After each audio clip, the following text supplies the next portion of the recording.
Graças a Deus. Eu cumprimento os irmãos com a paz do Senhor. Amém. Cumprimento os irmãos com a paz do Senhor. Amém. Quem está feliz nessa tarde? Encontra uma pessoa bonita do seu lado e dê um sorriso para ela.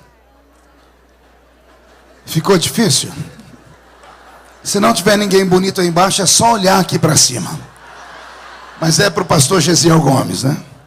Que está fino como um manequim de vitrine de terno novo. Pastor Gesiel, o senhor me deixou numa situação difícil aqui. Geralmente o vinho, o melhor vinho, ele vem no começo da festa, não no final da festa. E o senhor colocou tanta honra em cima de mim que eu tenho até medo de pregar aqui. Aliás, pastor Dionísio, depois eu quero ter uma conversa com ele e com o Eliseu. Se eu soubesse que era o pastor Gesiel que estava aqui, eu tinha ficado no hotel. Só pregaria à noite. Pastor Gesiel é uma referência. Desde criança eu ouço. Não que ele seja tão velho assim, é que eu que sou bem novinho, né? E eu estive agora no final de semana com o filho dele lá em Boston, que é uma sumidade também. Eu tenho a honra de ter nascido na sua geração. Tenho a honra de ser filho e fruto da geração que o Senhor plantou. E eu presto essa pequena homenagem de coração aberto. E digo que, oxalá, os meus netos, quando vierem, encontrem homens ainda como o Senhor nesse nosso mundo. Deus te abençoe muito. Mestre dos mestres, príncipe dos pregadores do Brasil. Eu quero dar um beijo no Senhor.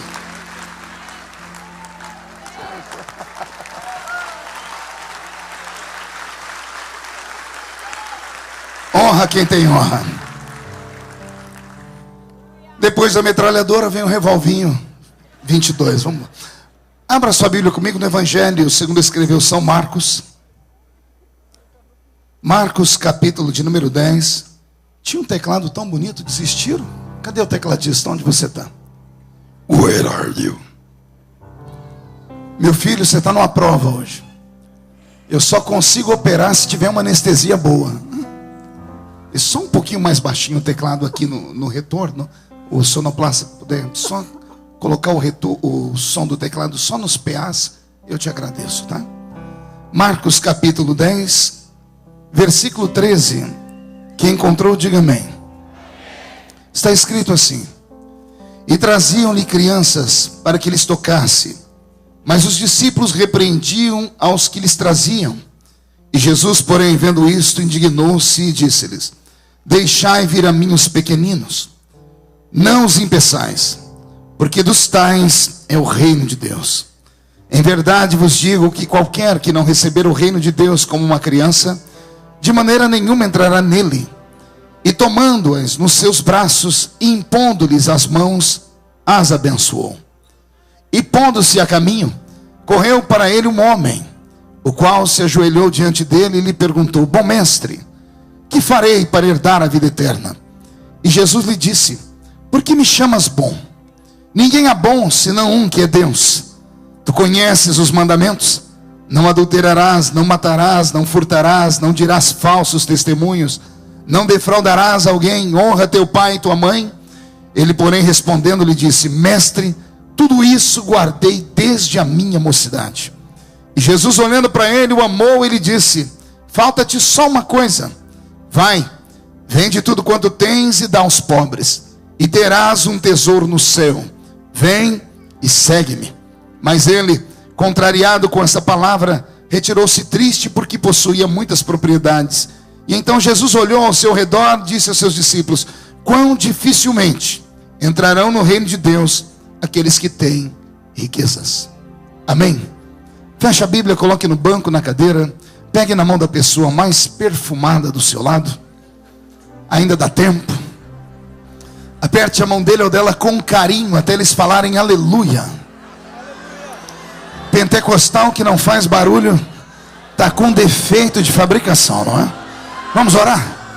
Pai, nós te exaltamos e te glorificamos. E nós entendemos que dentro de alguns minutos, e uma vez mais nesta tarde, este santuário ficará pequeno para o tamanho da glória que vai nos envolver aqui. Os que vieram tristes começarão a saltar de alegria. Os que vieram se arrastando não voltam se arrastando para casa, Senhor. hoje voltarão voando nas asas de um novo tempo. E antes que eu comece a ministrar a sua palavra, cerque esta igreja com a sua glória.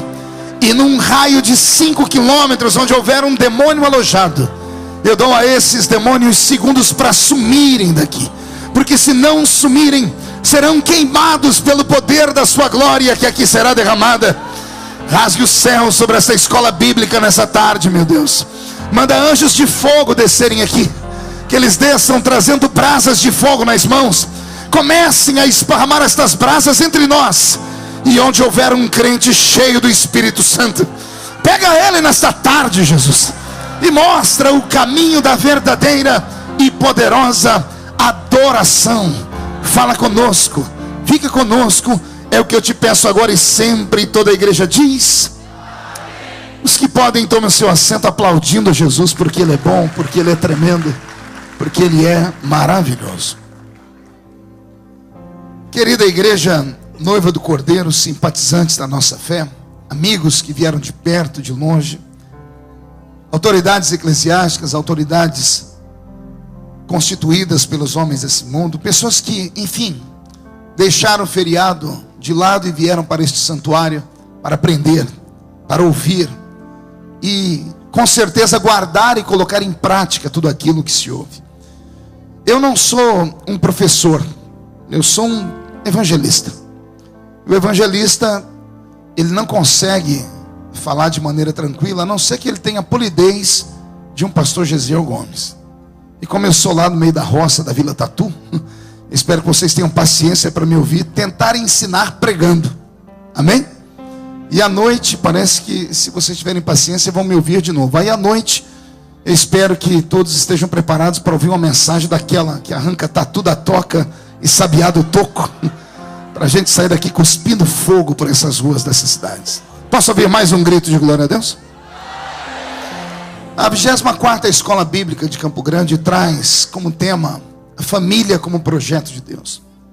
Nunca em toda a história da humanidade, a família tradicional, como ela é prevista pela Constituição máxima do mundo, que é a Bíblia Sagrada, foi tão atacada, foi tão dilacerada. E a família nunca foi antes tão desconstruída com tanta facilidade. E a facilidade encontrada pelos inimigos e opositores daquilo que nós chamamos de moral, bons costumes e conservadorismo, encontraram força no silêncio da família. Digo isso porque hoje falo com autoridade eclesiástica, mas também com autoridade política. Essa igreja tem um deputado federal, que hoje é meu braço direito, e eu, quando vejo lá pelo parlamento, a gente sente paz, porque aquele lugar é oprimido. E o Eliseu tem sido, ele está por aí, o Eliseu? Está aqui atrás de mim. Eliseu tem sido um guerreiro, tem sido meu braço direito e esquerdo lá, viu, pastor Dionísio? Eu estou até com medo dele tomar meu lugar, né? Eu até estou fazendo uma carta para ver se os gays enxergam mais ele do que eu agora, porque eu não aguento mais apanhar sozinho, né? Mas ele falou que não quer essa pecha sobre ele, não. Pastor Dionísio, que bom que o senhor está aqui. I love you. Então, a família nunca foi tão atingida como hoje. Eu me lembro, pastor Gesiel Gomes, que no ano de 2011, meu primeiro ano de mandato na Câmara dos Deputados, eu não era membro da Comissão de Direitos Humanos, mas houve ali um seminário. E eu fui atraído pelo tema. A temática do seminário era diversidade sexual na primeira infância. A primeira infância vai de 0 a 6 anos. E de repente o Congresso Nacional, eleito pelo voto popular, ou seja, os que estão lá representam a sociedade toda, fazem um seminário. E nesse seminário, ao invés de convidarem pais e mestres, convidam psicólogos, convidam jornalistas, artistas, convidam intelectuais, e todos eles de esquerda. E eu assisti ali com o coração sangrando, e tive a minha palavra vedada, não pude falar. O presidente da comissão naquele momento não me deixou falar, ele cassou a minha palavra, porque eu era a única voz dissonante até aquele momento. E eu vi ali aqueles homens e mulheres falarem assim: se uma criança de 0 a 6 anos de idade na creche, se for menino, e ele sentir desejo de tocar no órgão genital do outro menino, a professora não deve impedir. a tia, os mestres devem deixar, porque a criança está se descobrindo como ser humano. Nascer homem ou mulher, dizem eles, é uma premissa, mas viver como homem e mulher é uma escolha. E se você oprime uma criança que quer tocar no órgão genital de outra criança que tem o mesmo sexo que o seu, você vai provocar nela um trauma. Um trauma que no futuro pode levar ao suicídio. E eu vi aqueles homens e mulheres apelarem para esse coitadismo, usando a doutrina que move esse nosso mundo moderno, que é uma doutrina maligna, onde tudo é relativo, o relativismo depende do ponto de vista que se olha. E eu saltei da cadeira e pedi a palavra quando eu vi um dos maiores intelectuais que ele estava dizendo assim: inclusive a questão da pedofilia tem que ser revista no nosso país, porque a criança tem muito a aprender com o pedófilo. Isso está gravado, está em vídeo. Ele dizendo que pedofilia não é crime, é uma orientação sexual também. Assim como tem homem que tem orientação sexual para um homem, mulher tem uma orientação sexual para uma mulher, tem um homem que tem tara por criança, é uma orientação sexual. E eu levantei naquela hora e disse: então daqui a pouco, se um homem tiver uma tara por um cachorro, é normal também, porque é a tara dele. E por causa disso, naquele momento, eu entendi porque que Jesus havia me levado para o parlamento e qual seria a luta e a bandeira que eu abraçaria dentro do parlamento. Não existe como você chegar no parlamento e ser um clínico geral. Você já foi no hospital? Tem um médico que é clínico geral, ele atende da cabeça aos pés. Mas lá no parlamento você tem que fixar sua mente em uma matéria e trabalhar por aquilo. E eu abracei a causa da família. Me tornei então, acho que o primeiro parlamentar do Brasil a trazer o assunto da família para dentro do parlamento. E as eleições do ano passado mostraram isso. 98% dos deputados federais candidatos usaram a bandeira da família. E eu digo isso com muita humildade e dou glórias ao nome do Senhor, porque valeu todo aquele sofrimento. Então a família nunca foi antes tão desconstruída. E quando você começa a estudar a mente de um esquerdista, e quando eu falo de esquerdista, não é quem usa a mão esquerda ou o braço direito, eu falo isso do ponto de vista político, né? Ah, meu Deus, se eu conhecesse política no passado como conheço hoje, eu era um analfabeto e agora estou me tornando quase que um cientista político nisso. Se eu entendesse a mente de um esquerdista, pastor Gesiel Gomes, há anos passados, se os nossos pais brasileiros, da liderança da igreja evangélica, tivessem entendido o eco dos gritos que eu lembro, quando criança na igreja, eu ainda ouvi alguém dizer assim: ó, está vindo aí um homem barbudo, que ele vai fechar a igreja, porque ele é comunista. E de repente esse homem virou o maior amigo de todas as igrejas. E passou o tempo e alguém disse: está vendo, ele não fechou as igrejas, não lacrou as igrejas, porque a mente cristã é uma mente tão pura, que nós achávamos que ele ia entrar, ia vir aqui, ia colocar soldados na porta, como no comunismo, ia lacrar a igreja. Mas a política ela é muito dinâmica, não precisa se usar esse tipo de poder, basta se criar leis, e a igreja será fechada do mesmo jeito. E foi o que aconteceu nesses últimos 12 anos. Se eu tivesse conhecido a política no passado como conheço hoje, eu teria me tornado um leão mais cedo. E talvez nós teríamos impedido as coisas que estão acontecendo agora. Existem culpados da família estar como está agora. E boa parte da culpa é da igreja. Boa parte da culpa é da igreja que enviou para o parlamento inúmeros deputados federais cristãos, mas que nunca cobrou deles um posicionamento. O PL 122, que é a lei da homofobia, que mexeu com todos nós, pastor Dionísio, entrou lá dentro e passou pela Câmara dos Deputados, aprovado. E naquela época tinha mais de 70 deputados evangélicos lá dentro. A pergunta é: como é que uma igreja que tem 70 representantes dentro do parlamento deixam passar uma porcaria dessa? Não se vota uma coisa sem os deputados não saberem. Está aqui hoje o Eliseu, nós sabemos exatamente qual vai ser a pauta da semana que vem, a não ser que entre um requerimento de urgência e esse requerimento de urgência seja votado de qualquer maneira. Mas isso raramente acontece.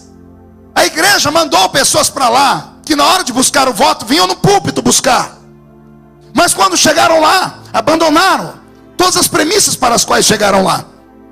E de repente o Senhor Jesus precisa tirar um pastor de um púlpito, mas um pastor de verdade, um evangelista, um profeta, porque se não me falha a memória, está aqui o meu mestre para me dizer a verdade. O profeta do Velho Testamento era a consciência política do rei. Era a consciência política do rei. Ele era usado exatamente para isso, porque chega o poder numa tal esfera que o rei acha que não deve nada a ninguém. Ele olha por cima dos palácios suspensos dele, dos seus jardins suspensos, e diz assim: eu fiz, eu construí. Aí Deus precisa levantar um profeta para dizer: não, quem fez foi Deus, você é um mero instrumento. Passam os reis, passam os reinos, mas permanece o Rei dos Reis e o Senhor dos Senhores. Então a família precisa de fato ser abordada de uma outra maneira. A família tem sido desconstruída, e como eles sabem que nós temos hoje voz e vez lá dentro, elegemos desde 1964 a bancada mais conservadora da história. Isso merecia um grito de glória a Deus da igreja. Eu vou falar de novo, finge que você não ouviu nada, depois alguém edita, tá? Desde 1964 o Brasil não tem uma bancada tão conservadora como tem agora nesse ano. Agora veja só, o inimigo que nós enfrentamos é tão sagaz, pastor Dionísio, e tão inteligente, que sabendo disso, eles preveem tudo. Eles são como jogadores de xadrez.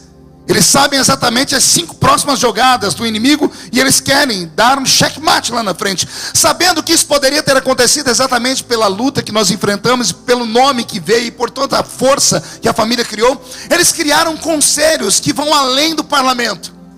E o Brasil, semana retrasada, ficou chocado. Acho que o Eliseu tocou nesse assunto aqui de manhã. Conselho Nacional de Direitos Humanos, feito por 20 pessoas, dita a eles, eleitos pelo povo. As pessoas, os grandes grupos sociais enviaram para lá esse pessoal. Pasmem, tem até evangélicos. Só que são evangélicos progressistas. O senhor conhecia esse tipo de nome, pastor Gesiel? Nós temos no Brasil evangélicos progressistas. Eu os conheci em 2013, quando cheguei quando aquele tumulto da Comissão de Direitos Humanos. Quem lembra daquele inferno? Eu conheci esses progressistas lá. E sabe quem me apresentou? Pergunte quem. Só fala se todo mundo perguntar. Deputado Jean Willis. Porque ele subiu à tribuna da casa. Eu passei 40 dias sem ninguém se levantar para me defender. Nenhuma voz, nenhuma. Nem no parlamento e nem fora.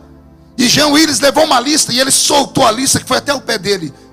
Assinatura de 150 pastores que diziam que eu não representava a igreja e que eram contra o meu pensamento, e de que tudo deveria ser repensado, inclusive a união de pessoas. E ele citou ainda que um dos maiores pensadores desse movimento que está no Brasil, que é o pastor Oriovaldo Ramos, e eu não tenho nenhum tipo de receio de falar, e outros mais que o seguem, dizendo que a Bíblia não pode ser interpretada como nós interpretamos. Temos que interpretar a Bíblia dentro de um ponto de vista universal. E a Bíblia, resumida em uma só palavra, é amor. Não importa de que forma e nem entre quem.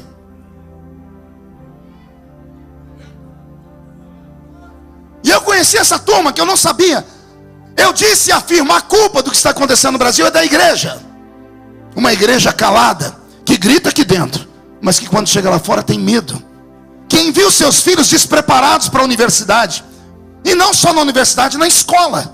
Sabendo esse pessoal que nós estamos trabalhando para isso, eles enviam, criam leis que, na verdade, são resoluções que têm poder de leis. Antes que eu fuja do raciocínio, o Conselho Nacional de Direitos Humanos baixou uma lei dizendo que toda criança que está dentro de uma escola pública, ela pode frequentar o banheiro que ela quiser de acordo com a sua orientação sexual. Ou seja, o menino, ele chega na casa assim: hoje eu estou me sentindo gay, então eu vou para o banheiro das meninas. Ninguém pode impedi-lo. Se alguém fala: o que você está fazendo? Não, a minha orientação sexual hoje é essa. O menino ou a menina: eu estou me sentindo um homem, vou entrar no banheiro dos homens. Quem é que pode mensurar a má fé das pessoas? Quem é que pode dizer se isso é verdade ou não? E isso já é lei. Porque o Conselho Nacional de Direitos Humanos, como é representado por um grupo do povo, dito eles não sei por quem, assinado pela Presidente da República, isso já está implantado em todas as escolas do nosso país que são de cunho, que tem a aliança com o governo, escolas municipais. Então, sabendo que no Congresso não passa porcaria nenhuma dessa, eles começam a trabalhar de outra forma. E vão atuando até fecharem todos os flancos. E nós ficamos à mercê disso. A igreja não pode se calar. Mãe, pai, pegue os livros dos seus filhos. Veja o que eles estão aprendendo na sala de aula. Questione suas crianças. E se você saber que ele está aprendendo alguma coisa que não deve, vá até o professor. Junte um grupo de professores. Faça uma denúncia na Secretaria Estadual de Educação. Porque o nosso silêncio vai custar uma geração inteira. A nossa geração está completamente perdida. Nós temos uma geração que vai acontecer como aconteceu nos Estados Unidos. Vai haver um hiato entre a minha geração e a próxima que está vindo agora. Essa geração que está vindo agora, desses meninos que estão cursando a escola, os que têm entre 12 anos de idade, se não houver uma mudança agora, eu não dou a eles 16, 17 anos para todos, sem exceção, saírem da igreja. Anote o que eu estou dizendo. E falo com conhecimento de causa. Eu estudei sobre esses assuntos nos países onde a esquerda entrou. E na Europa, boa parte dela, ninguém mais acredita em Deus. Em lugares, inclusive, onde Paulo fundou igrejas e as plantou ali. Por quê? Sabendo que não podem tocar em mim e você, porque nós temos lastro. Alguém pergunta para mim, por que o senhor não se afasta dos seus pensamentos, pastor? Eu digo, os meus pés estão fincados em uma rocha. Meus pés estão fincados em uma rocha, porque os meus olhos viram a glória de Deus. Os meus ouvidos ouviram pregadores que me ensinaram o caminho. Eu conheço a Bíblia. Não sou massa de manobra. Mas os nossos filhos tiveram a infelicidade de nascer numa geração rasa, uma geração vazia, uma geração que vem para a igreja em busca de milagres apenas, que vem à igreja em busca de bênção financeira, que querem liberar os seus instintos primitivos através da música, querem dançar, querem forrosear. Pastor, e dançar é pecado? Não, não quero extrapolar os limites, mas temos que entender o motivo pelo qual eles querem dançar. Se querem dançar realmente para Deus, ou se querem ser parecidos com o mundo lá fora. Já não há mais uma pregação que o sustente. Está faltando referencial no nosso meio. Mas se nós não temos referenciais nos púlpitos, seja você, pai e mãe, um referencial. Porque se você não for um referencial, eu não sei o que vai acontecer amanhã. A situação é mais crítica do que todos nós podemos imaginar. Ainda existe, tramitando dentro da Câmara dos Deputados, aproximadamente 1.100 projetos. Todos estes ferem a liberdade de expressão, ferem a família e ferem a liberdade de culto. Ontem eu passei a tarde inteira com o Cabrini, aquele da profissão repórter, fazendo as perguntas mais loucas possíveis. Perguntando para mim, mas o senhor não acha que o senhor excedeu, mandando prender aquelas duas meninas? Isso não é tirar delas o direito? Eu disse, amigo, elas estavam dentro de uma igreja, tiraram a roupa, deram um beijo lascivo na boca. O Código Penal, o artigo 208, diz que isso é crime. E crime tem que ser punido nos rigores da lei. Mas pastor, é a liberdade de expressão das meninas, liberdade de expressão uma ova. Aqui ainda é o santuário de Deus. Guarde o seu pé para entrar dentro desse ambiente aqui. E eu, como sou da velha guarda, eu tenho dificuldade para aceitar coisa muito mais simples. Por exemplo, eu não vou nem olhar, senão eu entrego. Tem umas pessoas que não param de mascar essa desgraça desse chiclete no culto. Tem uma menina ali atrás que não para de lixar a unha. Acho que ela esqueceu que aqui não é uma casa onde ela vai mexer com a sua beleza. Aqui ainda é o santuário do Deus vivo. Faça isso lá fora. Tem lugar para isso, não aqui dentro. Agora imagine se eu vou aceitar essas coisas acontecerem dentro do nosso meio. Alguém tem que se levantar. O silêncio da igreja não pode permanecer. Ah, pastor, o senhor quer que nós vamos para o meio da rua? Ora, como igreja não, como instituição não. Mas vá como brasileiro. Ou você vai aceitar a situação do jeito que está e o caos que estamos vivendo? Eu falei tudo isso em 2013 e teve crentes que riram de mim.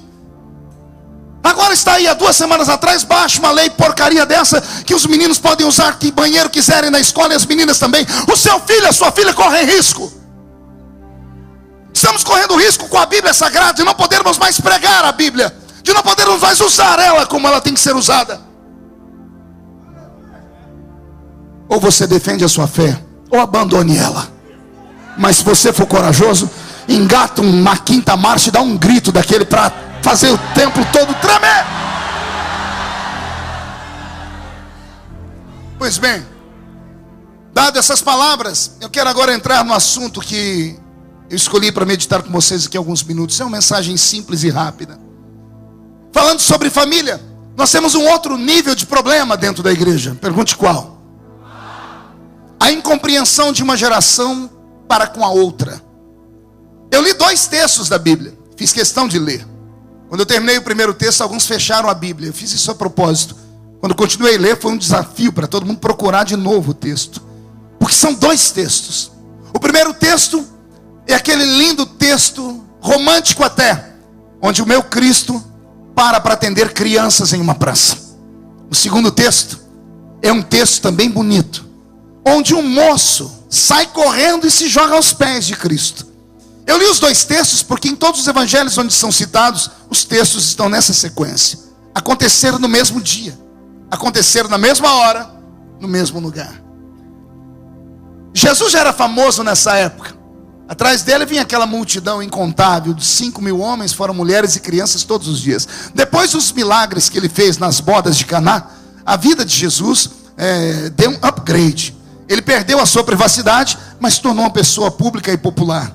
As pessoas que não conheciam pessoalmente, conheciam a sua aparência. Sabiam do seu cabelo, da sua barba, da estola sacerdotal branca que ele usava.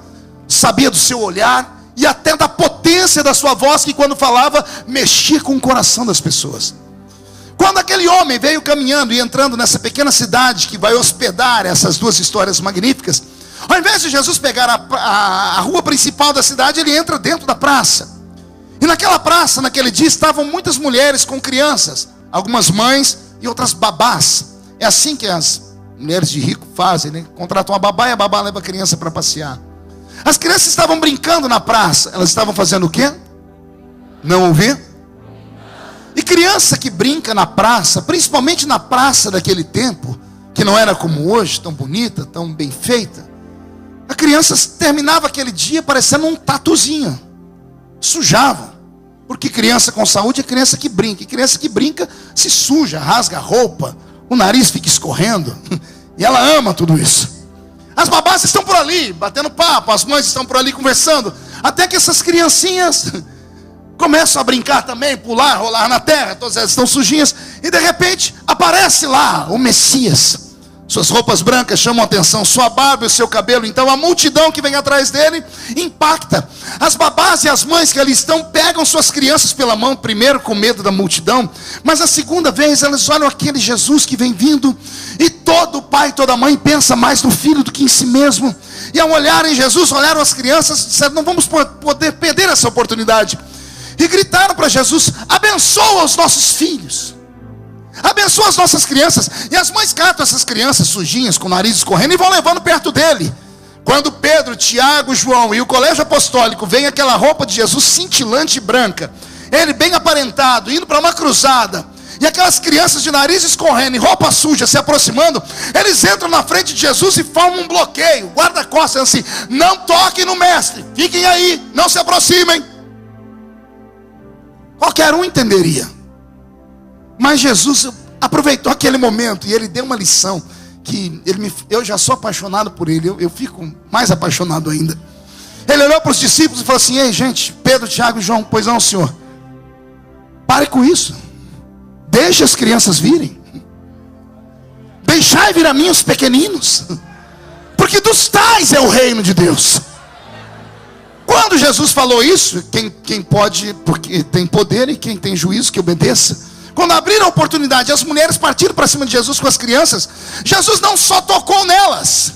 A Bíblia diz que Jesus pegou as crianças nos braços. A roupa branca do mestre deve ter ficado com marca de criança suja. O narizinho escorrido, mexeu com aquela roupa. O meu Cristo ficou sujinho por causa daquelas crianças sujinhas. Mas isso não tirou dele a alegria.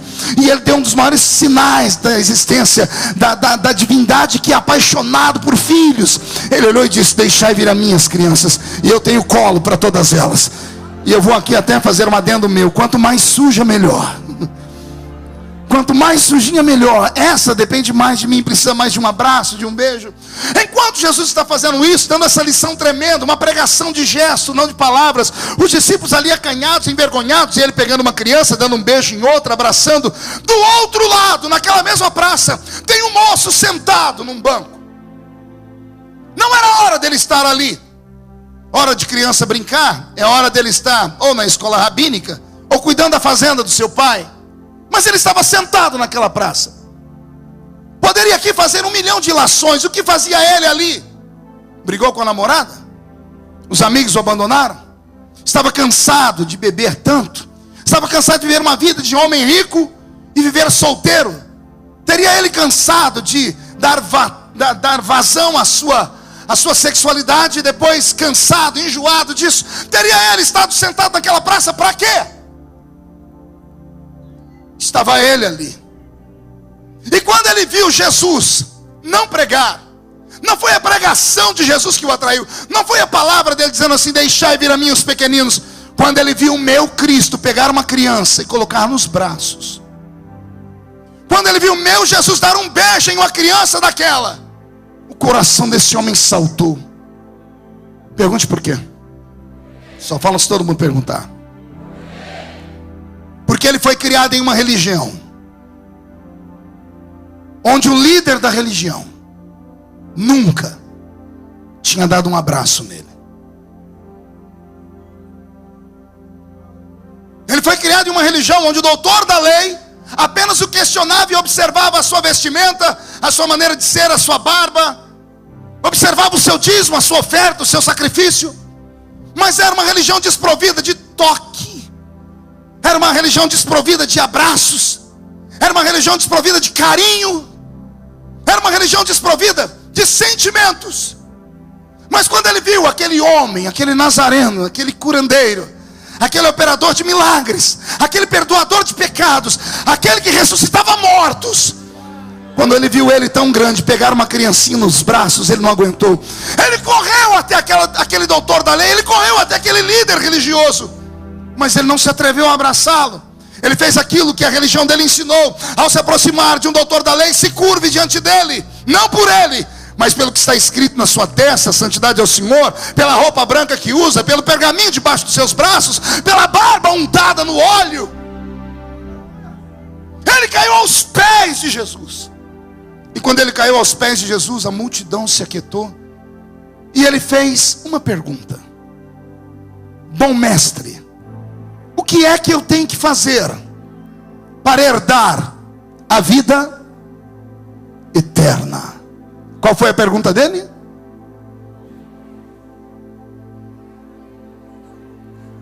Vamos começar do 0, 1, 2, 3. Bom mestre, o que eu tenho que fazer para herdar? Você completa, 1, 2, 3. O que é que ele queria? E o que é a vida eterna? Olha lá, pelo menos uma criança respondeu ali. A vida eterna é a salvação. Aquele moço olhou para Jesus e disse: o que é que eu tenho que fazer para ir para o céu? Sim ou não? Aí Jesus olhou para ele, deixando o assunto do bom para lá. Jesus colocou ele de pé e disse assim: você conhece os mandamentos? Pode imaginar aquele moço respirando fundo e fazendo assim: ainda bem, conheço todos, e respeito eles desde a minha juventude, desde a minha meninice. A pergunta que não quero calar é essa: esse moço estava mentindo, sim ou não? Vou perguntar de novo, sim ou não? Quem acha que ele estava mentindo, levante a mão.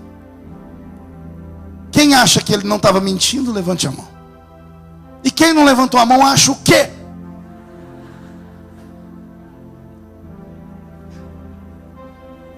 Gente, eu estou falando de um homem que está dizendo para Jesus que ele respeita todos os mandamentos. Você conhece alguém que respeita todos os mandamentos?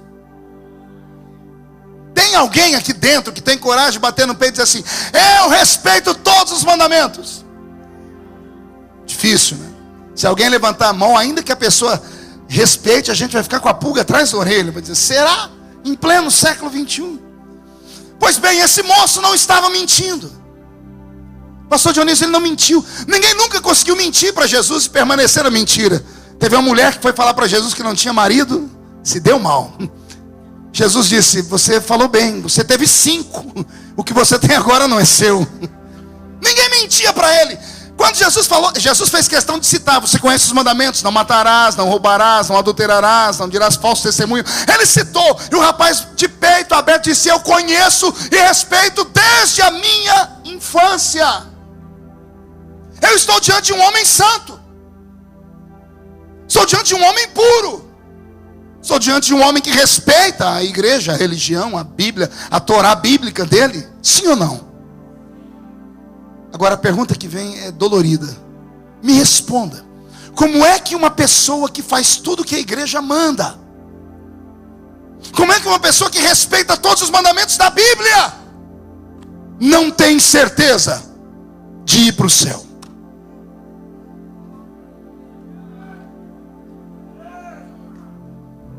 Vai, raciocina aí. Porque não é isso que a gente faz. Eu me lembro quando eu me converti, que luta. Para me levar para a igreja, o povo mente para danar, né? Os crentes arrumam uma presepada com o evangelho. Vem para a minha igreja porque Jesus te ama. Eu falei, mas eu sou um pecador, Ele te ama do jeito que você é. Mas eu bebo, eu fumo. Ele venha como está. Mas não tem mais nem menos, foi por você que Ele morreu. Até aí tudo bem. Aceitei Jesus numa quinta-feira, 9 horas da noite. Às 9h15 eu estava sendo sabatinado por 5 pessoas que estavam dizendo para mim, a partir de agora você não pode, anota aí.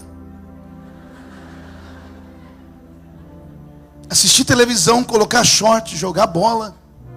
Você ri porque não foi você que casou na minha época. À noite, edita isso da fita depois. Primeira noite, noite de núpcias, luz apagada, sangue, fogo e coluna de fumaça.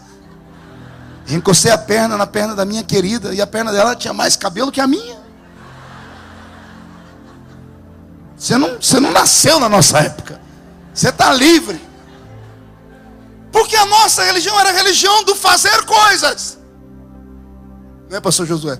Era a religião de se fazer coisas. Nos ensinava a fazer coisas. Era uma fórmula matemática. Quer ir para o céu? Quero. Faça isso, mais isso, menos isso. E isso vai te dar o direito de ir para o céu.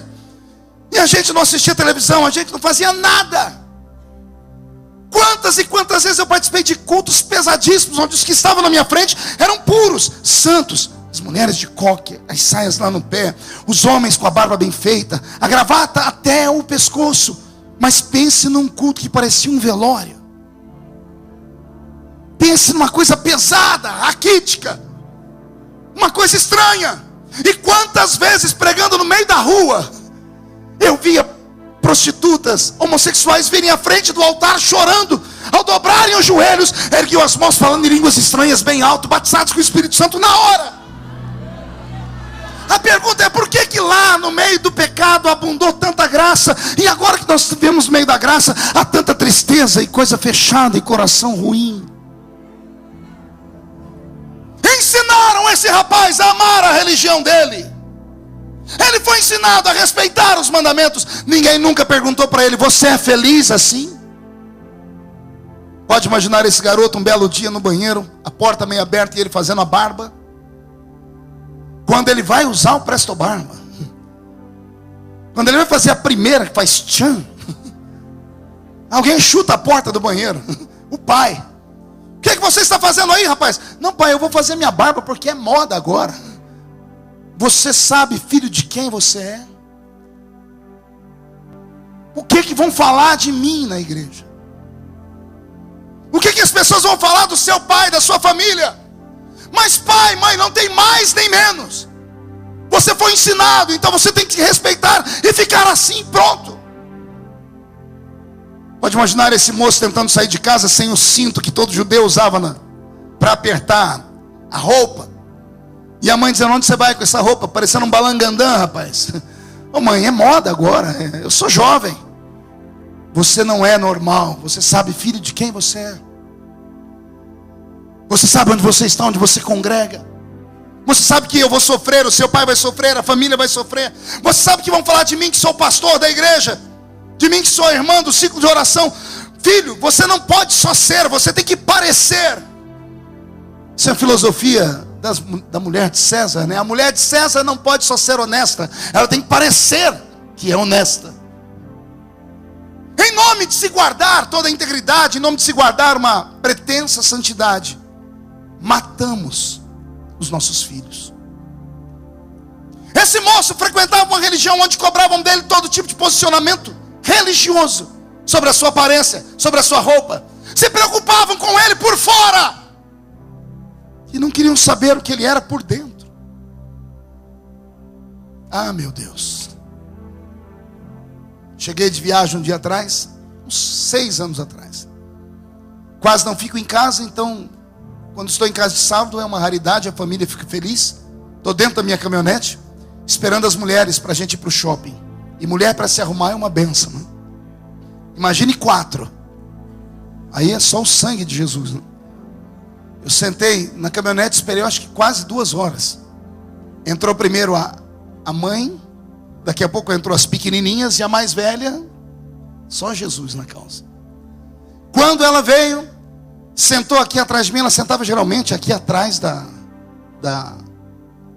mãe, e as 2 pequenininhas sentavam aqui atrás de mim. Quando eu olhei pelo retrovisor e eu vi a roupa da minha filha, mas me subiu o sangue, aquele sangue assembleiano. Eu olhei pelo retrovisor e virei o pescoço. Filha, onde você pensa que vai com essa roupa? Ah, papai, o senhor achou bonita? Eu comprei. Filha, vai trocar. Mas pai, minhas amigas. Falei, filha, vai trocar. Ela tentou de novo, na 3ª vez eu dei um grito. Aí, pastor, assembleiano, quando grita, faz tremer até o carro, né? Ela saiu do carro chorando, a mãe ficou em silêncio, as outras 2 pequenininhas nem respiravam.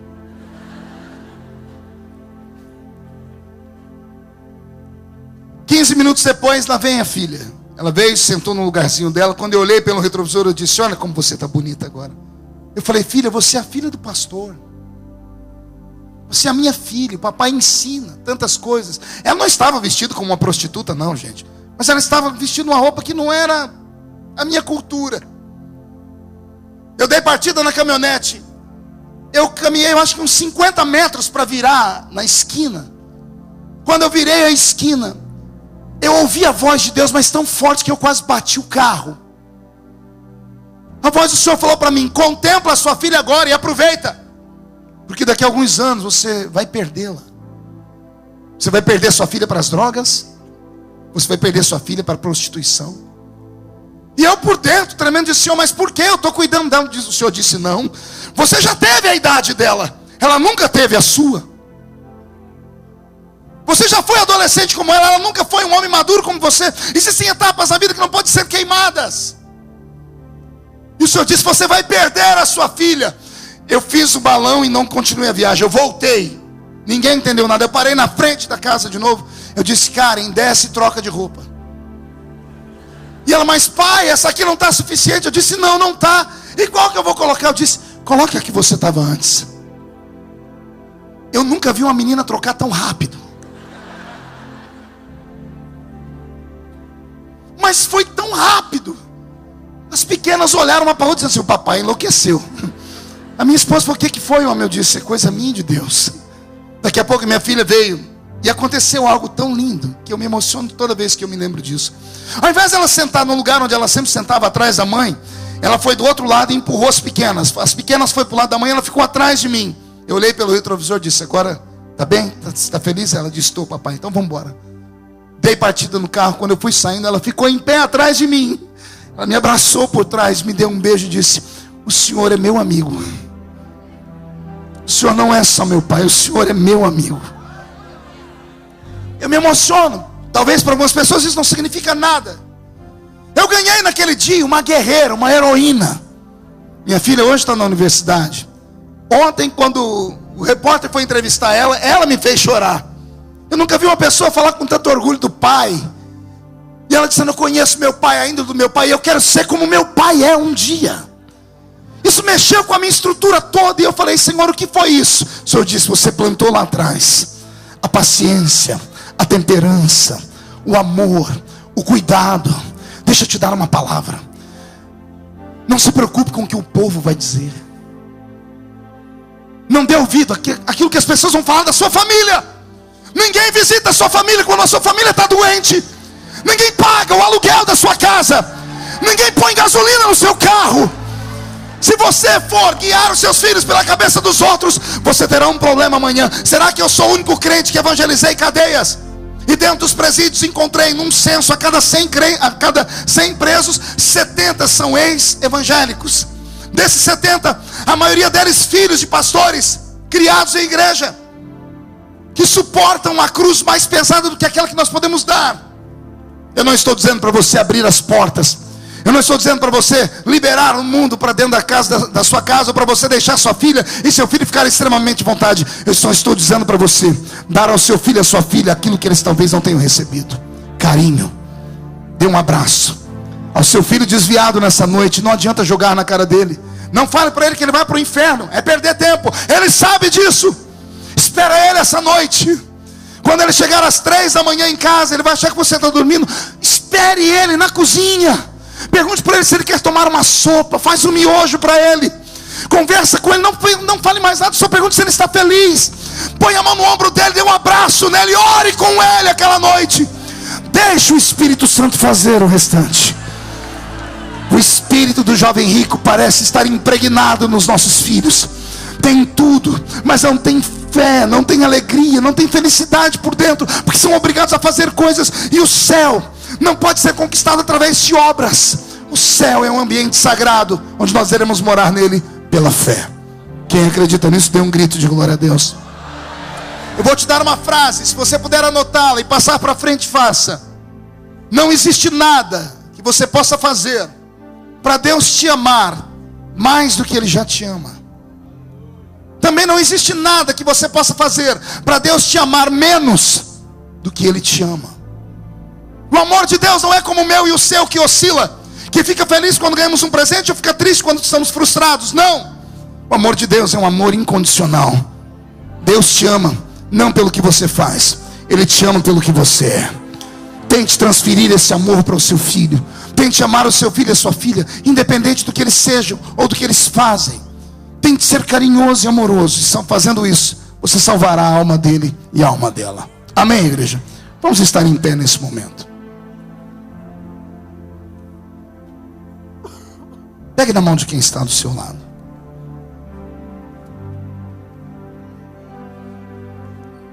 Eu quero orar nesse momento pelo pai e pela mãe que, enquanto eu falava, a sua consciência doeu, o seu coração bateu forte. Quero orar pelos filhos que aqui dentro estão e sabem que alguns dos seus irmãos não estão aqui, pela truculência que viveram dentro de casa. Eu quero orar para que Deus te dê sabedoria, porque os nossos filhos já carregam uma cruz pesada demais vivendo no mundo onde nós vivemos. São atingidos na escola, pelos amigos, pelas mídias sociais. São oprimidos pela falta do conhecimento que a nossa geração teve. E eles não precisam da truculência do pai e da mãe. Precisam do seu amor, do seu carinho. Precisam do seu jeitinho de ser. Eu quero que você feche os olhos e traga à sua memória o nome do seu filho ou da sua filha que não estão aqui dentro. Meu Deus e meu Pai, Santo Deus de Israel, eu imagino nesse momento quantos corações estão aqui, acelerados, machucados, arrependidos. Não é que erraram por errar, erraram tentando acertar. Fomos ensinados assim. Fomos ensinados na base da pancada, do porrete, como se fôssemos massa de manobra. Poucos se preocupavam com o que sentimos, com o nosso coração, com a nossa alma, que é o palco das nossas emoções. Poucos se importaram com o nosso espírito. Quantos filhos estão caminhando por Campo Grande, pelo estado todo agora, errantes? Quantos se tornaram andarilhos? Quantos estão atrás das grades? Mas que neste momento esta lágrima do pai, esta lágrima da mãe sobe ao céu em forma de um sacrifício vivo. E ó Deus de Israel, o Senhor pode conceder uma nova chance. Uma chance para que este ou esta que foram criados dentro da igreja, estão afastados, possam nesse momento ser visitados por esse amor. E o Senhor vai provocar uma nova oportunidade, uma nova chance. E essa mãe e esse pai vão abraçar, vão beijar, vão colocar no colo, vão proibir as pessoas de tocarem neles, porque são seus filhos. Eu profetizo, Senhor, uma surpresa nesse final de semana. Eu profetizo, Senhor, uma surpresa nesses dias de Páscoa, de feriado em que estamos. Quando a família toda estiver reunida, vai haver um milagre, Senhor. Vai haver um milagre da conversão, vai haver um milagre da reconciliação. Eu creio que esse final de semana será um final de semana de salvação de filhos, de filhas. E o diabo não vai poder matar os nossos filhos, ó Pai. Deus de Israel, o vento que soprou sobre a casa de Jó, Que derrubou, Senhor, sobre os seus filhos e os levou à sepultura. Que este vento seja bloqueado nesta tarde. Que este vento pare onde ele estiver. A nossa casa será protegida. Os nossos filhos estão protegidos. Os nossos corações estão guardados, Senhor. E quem viver, verá, para ver o grande mover do seu Espírito que vai acontecer entre nós.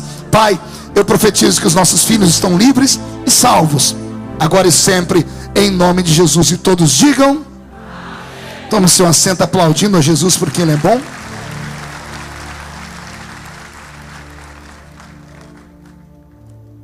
Valeu, igreja. Foi só um beijinho na flor, né? Na saída, pastor Gesiel, o senhor tem materiais? O senhor tem materiais seus? Livro? O senhor tem o tema para eu poder ler? Posso fazer a propaganda? Bom, onde é que está a banca do pastor Gesiel? Na entrada. Isso, aqui, pronto. Stop. Ali na entrada você vai encontrar a mesa do pastor Gesiel Gomes e tem esse livro. Eu vos escrevi, jovens. Qual o nome do livro? Porque sois fortes e a palavra de Deus está em vós e já vencestes o maligno. Pastor Gesiel Gomes, você tem a chance de comprar o livro e ainda levar com um autógrafo dele. Vale a pena, viu? Está ali fora. Quanto custa, pastor Gesiel?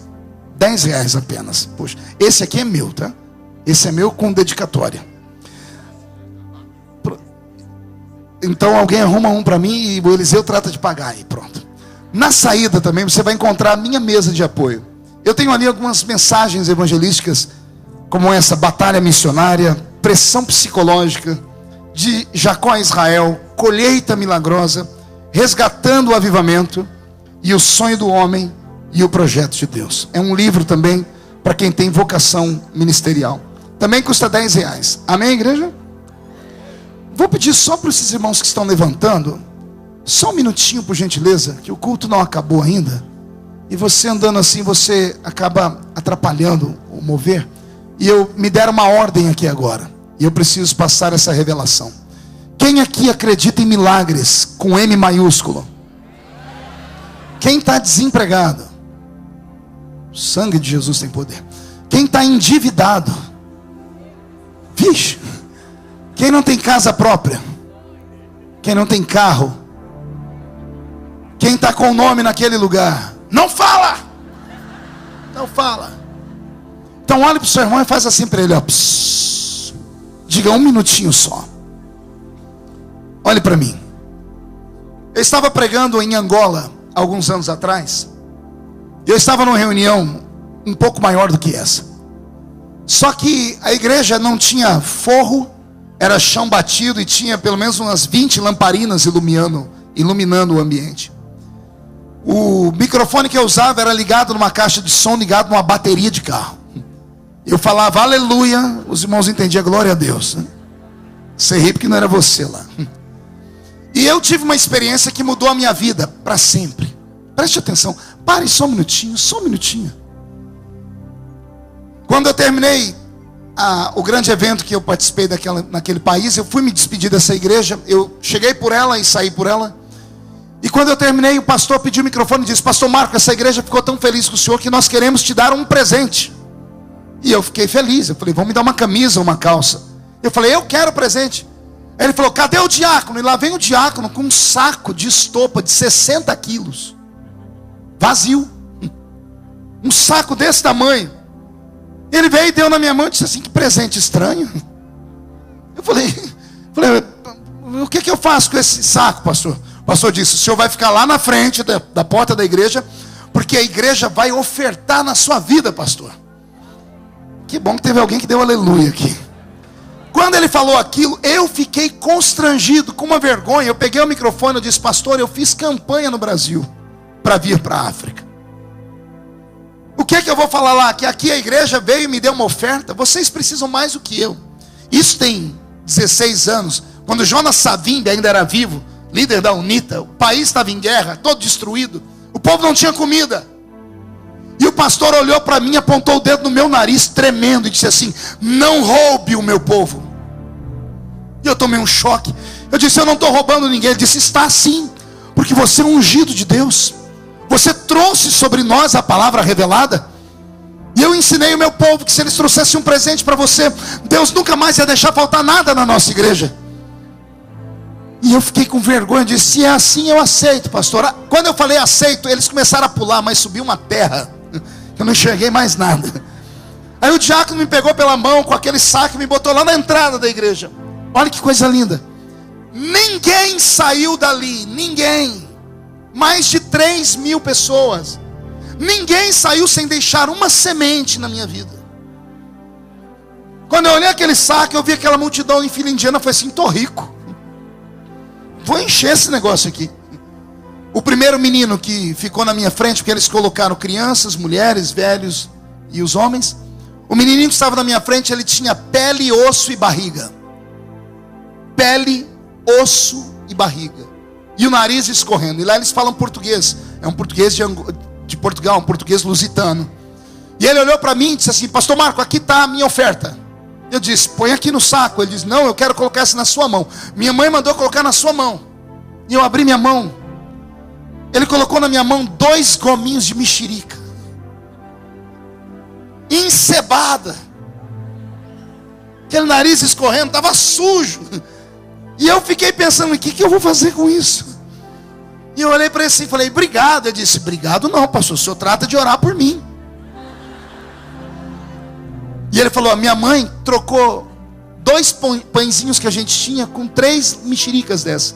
Cada um dos meus irmãozinhos ganhamos 4 gominhos. E eu estava comendo no culto, porque doeu a barriguinha. O culto lá são 5, 6 horas de culto. E ele disse: eu estava comendo, a minha mãe colocou a mão no meu ombro e disse: quer que Jesus nunca deixe faltar comida em casa? Quero, mamãe.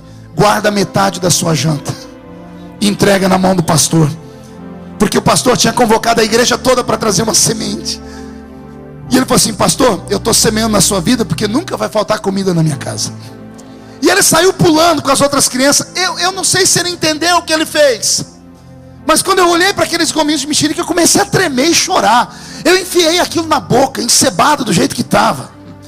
E eu comi aqueles 2 gominhos de mexerica como se eu estivesse comendo um pedaço de picanha. E eu chorando disse: Deus, não deixa faltar comida na mesa dessa criança. Aquele saco se encheu naquela noite de pães, xicrinhas com arroz, feijão, roupas, sapatos. E colocaram dinheiro também. Deu 2,5 milhões de kwanza. Uma pilha de dinheiro assim. Na hora que nós fomos cambiar, $15. E eu, terminou o culto, todo mundo indo embora, eu com aquele saco daquele tamanho, arrastando o saco. E o pastor da igreja chegou em mim e falou assim: o senhor vai ter dificuldade para levar no avião, né? Eu falei: pastor, vai ser meio difícil. Ele falou assim: não, deixa aqui para assistência social da igreja. Eu falei: o senhor fez isso premeditado, né? Ele disse: pastor, é a única maneira que a gente tem. É quando vem um homem como o senhor aqui, aí a igreja abre a mão e a gente põe na assistência social e a gente salva um monte de vidas, pastor. E eu entreguei aquilo com muito carinho naquele dia. Eu nunca mais esqueci isso.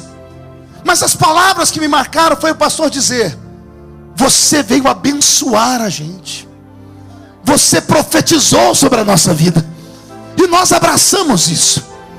O que isso tem a ver com esse momento agora, pastor? O pastor Dionísio pediu para que eu ministrasse a oferta dessa reunião. E ninguém aqui vai sair daqui de barriga vazia. Vocês ouviram hoje o pastor Gesiel Gomes ensinar. Me ouviram dar uma palhinha. 2 gerações que se encontram. Ouviram outros pregadores durante o dia, desde ontem, hoje à noite.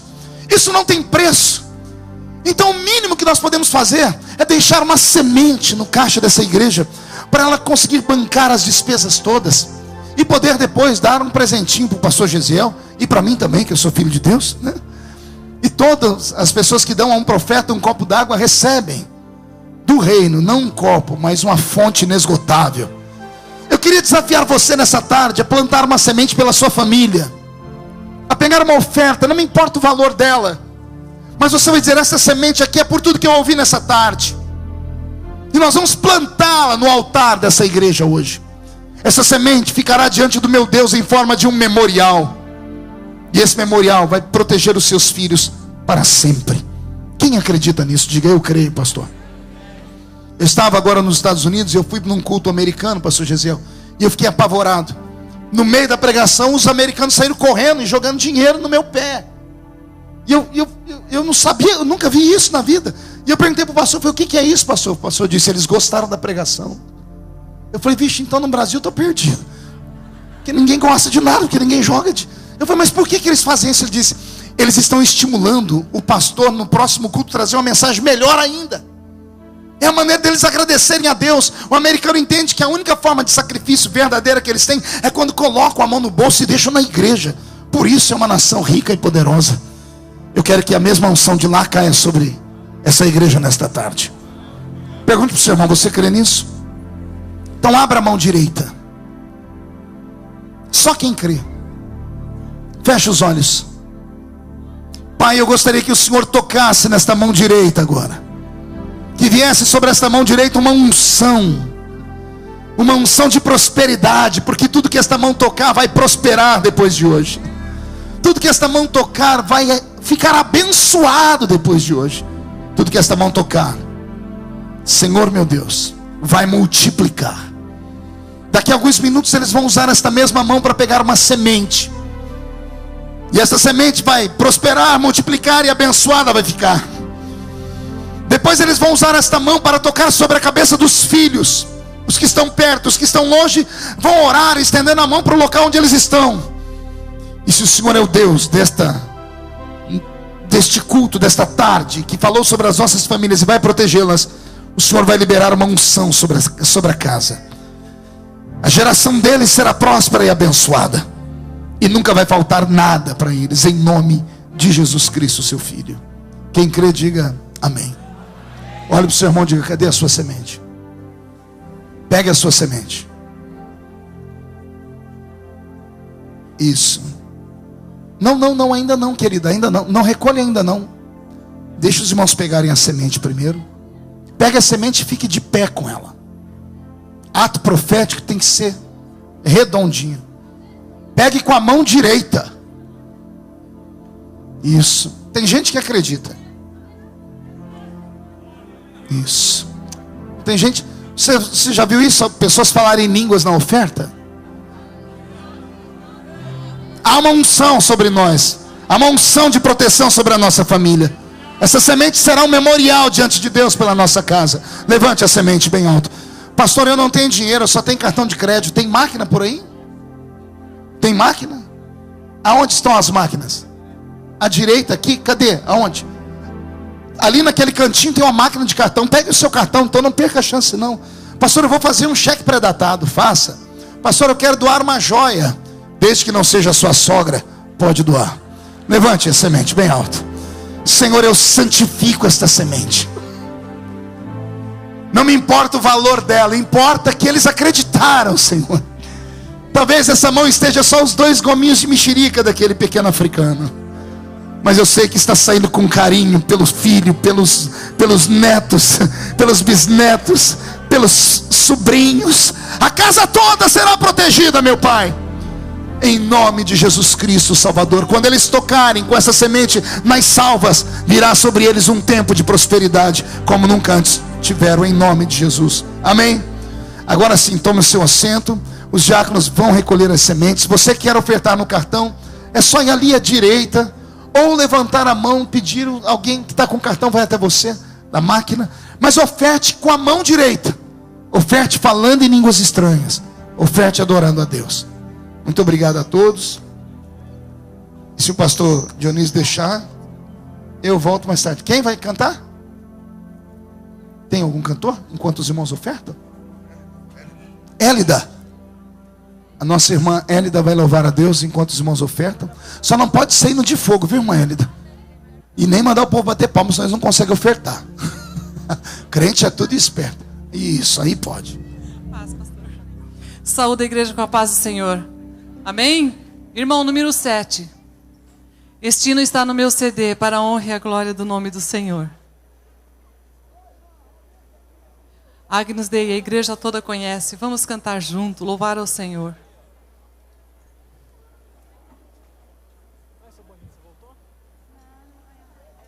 Aleluia, louvado seja o nome do Senhor Jesus.